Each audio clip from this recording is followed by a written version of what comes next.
Hello guys, TavHD here and welcome back to another video, and today we'll be taking a look at this. This is a webcam which I bought from Tesco here in the UK in about 2014 or something like that, and it cost me £3. So I thought today we would take a look at it and see if it is any good.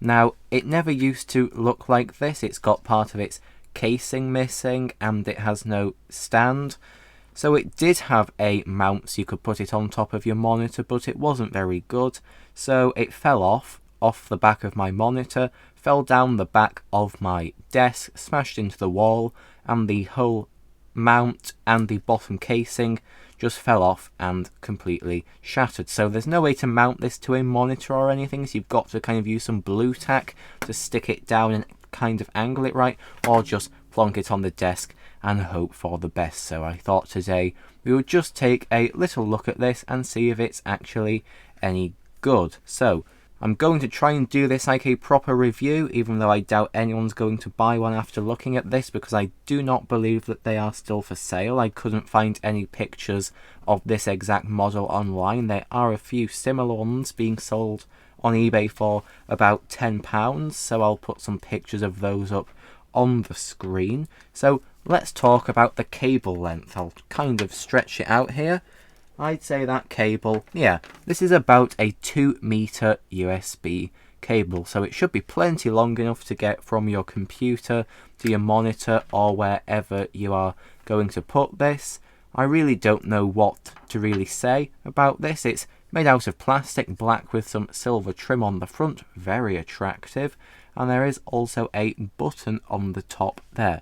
It's lost its click from falling off my desk so many times, but it does actually still work. Well, at least it did the last time I tried this a couple of years ago. That button can be used to take a photograph, even though I would prefer just to use the one built into software, so you don't have to reach forward and press the button then get an unnatural looking photograph. So I think that's pretty much it for the appearance. It's kind of just a big black ball with a bit of silver on front, nothing too interesting.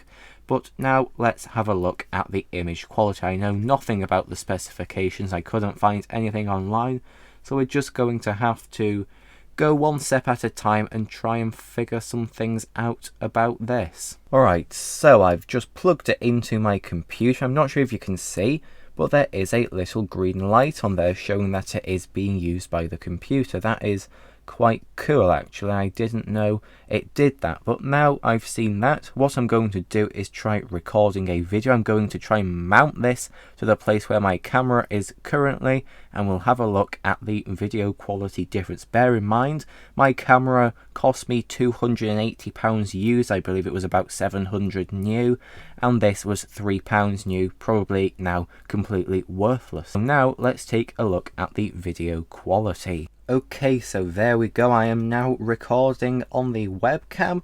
As you can see, I've kind of just plonked it on top of my tripod. There's no real way to mount it. It will just fall out probably if I shake the desk too hard.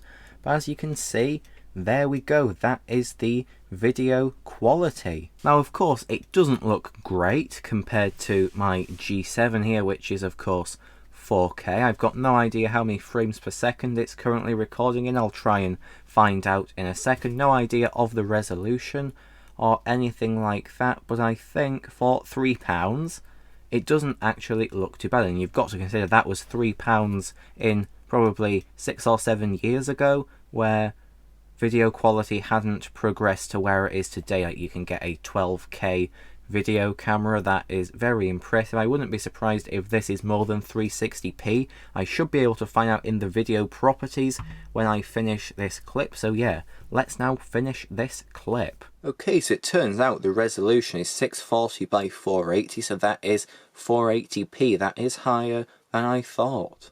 Now, of course, I think it's pretty clear that no one is actually going to use this to film a YouTube video. Every single modern mobile phone will be probably about 100 times better than this thing is, but if you've already got one around and you needed to use it for a video call or something, I think it would be absolutely fine. It would definitely get the job done. You won't have the best video quality in the meeting, however, it will serve a purpose. I've noticed that along the left hand edge of the video clip there is a sort of green stripe. I'm not sure what that's doing there. I tried to get rid of it, there's nothing I can do about that. I think it's also worth mentioning that this thing does not have a built-in microphone. For the whole of this thing I've been recording these clips using an external microphone going into my audio interface, then into my computer, so that is something to bear in mind if you were to use something like this. For a video call you would need an external